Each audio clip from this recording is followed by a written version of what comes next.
of your situation. You got caught in the customs coming into Los Angeles, and you spent the holidays locked up. How did you go from being on cloud nine to being in a situation where you missed out on Christmas and New Year's, and then you've got to rebuild and pretty much start from scratch? I mean, how were you processing all of this and stuff?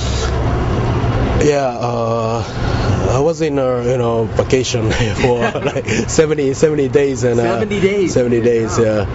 And I went back to Japan, right away, and everything was changed there. And I trained one gym for like 10 years. Yeah. And I worked, as a personal trainer there too.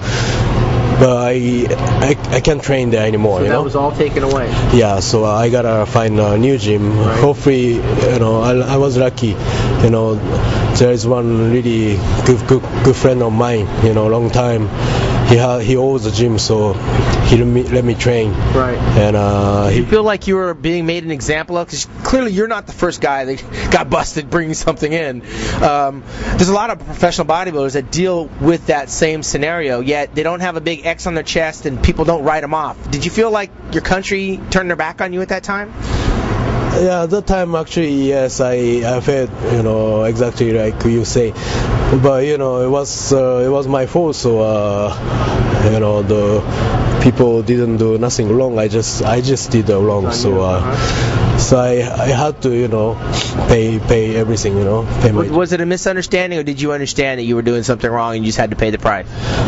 Yeah, I didn't know the rule here exactly, but anyway, I did the wrong thing, so I gotta do. So when you were in there, were you working out, or were you just waiting to come out?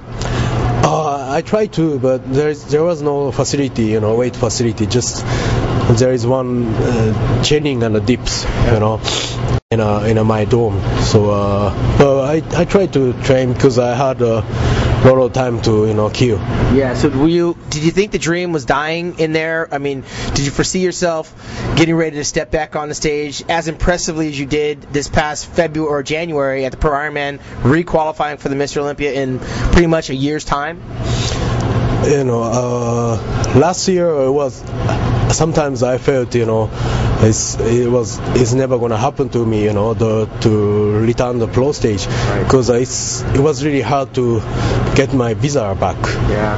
But I was lucky. I got a really nice, good lawyer, and she did a great job for me, and a lot of people helped me to return to this country.